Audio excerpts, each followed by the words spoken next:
back with the BMW 335. We're just changing the rear pads because they're getting a bit low.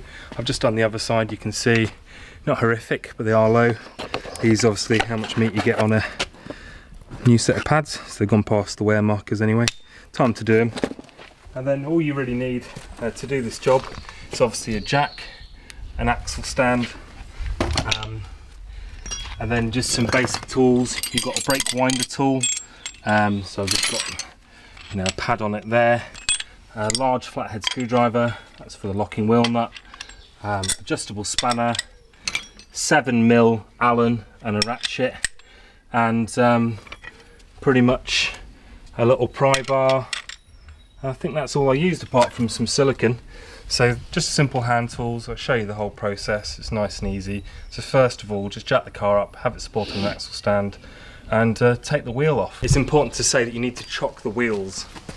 So the front and back wheels are both chocked. First thing I'm going to do is take off this little clip. So I should just have to get in here.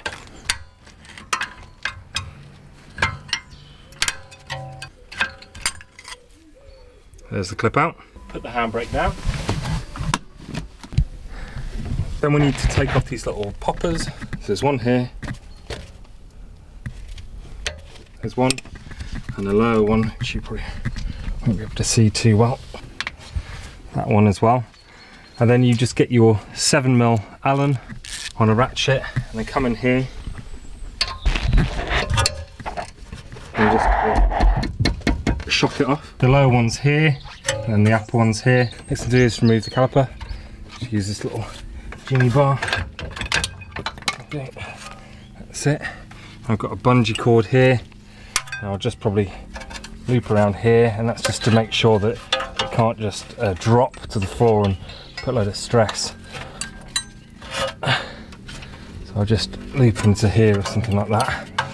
And I'm not trying to do an A1 job, I'm just trying to make sure it doesn't fall out. Then one of the pads is there. So then remove this pad. This has got the wear sensor in it. So you just need to move it back like that. Did you get that? Yep. Okay, and then just get some things behind it. Remove that pad like that.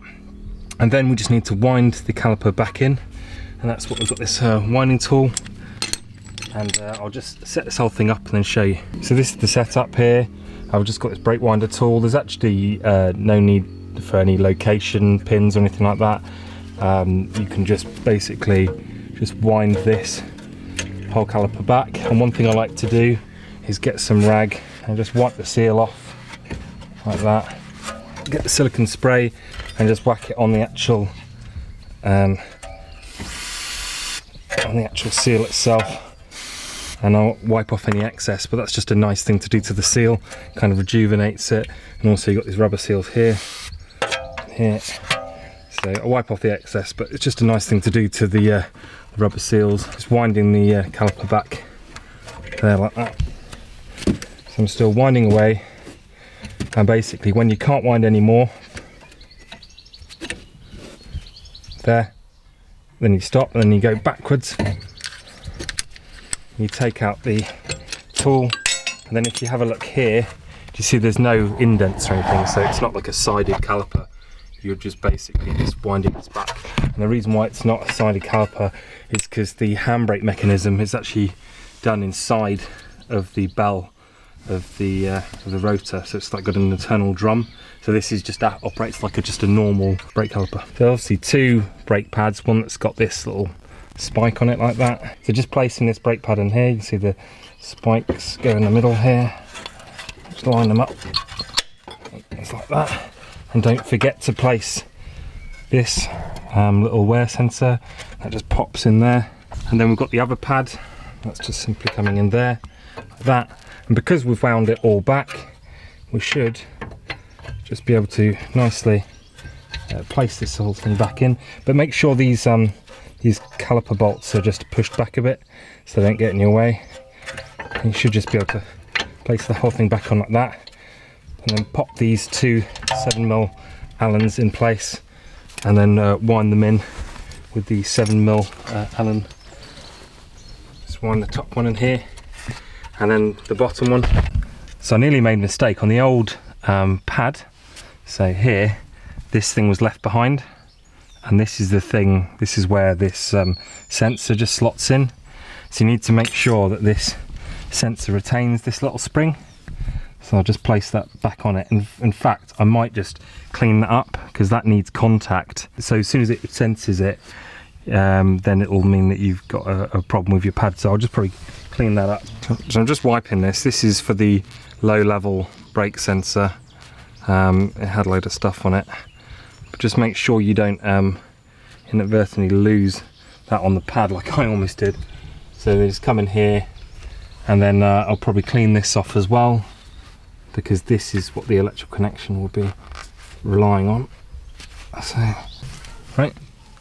So with a little brush, I've just cleaned this up a bit, and I'm just going to place this in here, like that, and then I'm just going to place the whole show in here.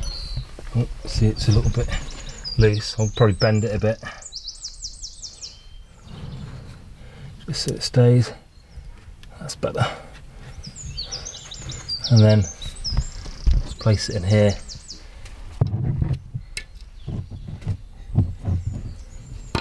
There you go. And that's held in now. Then we've just got these little caps. They're just kind of over the top of those Allens. So you just kind of just pop them in. That's to stop a load of water and just corroding the actual bolts themselves. Right, the final thing is this spring to go in here, and it's like this. So it has to kind of go on those tabs here, above and below, and you can just kind of use your finger like that, and that is pretty much where it needs to be. So final thing is, go inside the car, pump the brakes a few times, take up any slack. Then we're going to go to 120 Newton meters on the wheel nuts, just do them in a star pattern, and then you're done.